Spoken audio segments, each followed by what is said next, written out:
The supply circuit. On our schematic drawing of the truck-tractor air brake system, the supply circuit is colored blue.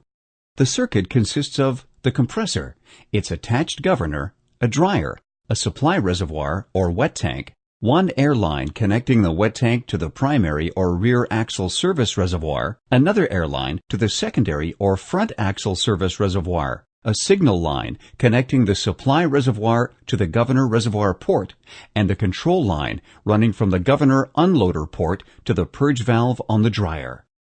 Now let's take a few moments to explain how these components work together. To begin, it's important to know that the supply circuit runs in two cycles, the loading cycle and the unloading cycle. During the loading cycle, the components of the supply circuit work to pressurize or charge the air brake system. The unloaded cycle, on the other hand, unloads the compressor when air reaches the governor cutout pressure. During the loading cycle, the compressor pressurizes the air, pumping it out its discharge line into the dryer's supply port. The dryer filters the moisture from the compressed air and sends it out to the supply reservoir. From the supply tank, the air moves down the two lines through the one-way check valves and into the primary and secondary circuit reservoirs. As the compressor runs, it pushes more and more air through the dryer and into the supply, primary, and secondary reservoirs, loading the air pressure equally in all three, pressurizing the system.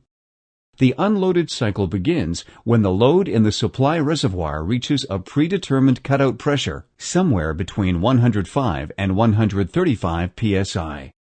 When the load in the system reaches the cutout pressure, the air in the supply reservoir signal line pushes through the governor to the unloader valves, holding the compressor's intake valves open, stopping the system from charging and purging the air dryer of moisture.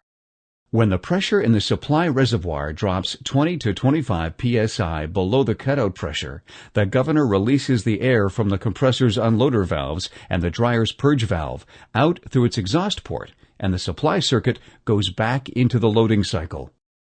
This concludes our lesson on the supply circuit. Please select another lesson or click on the repeat button to see the lesson again.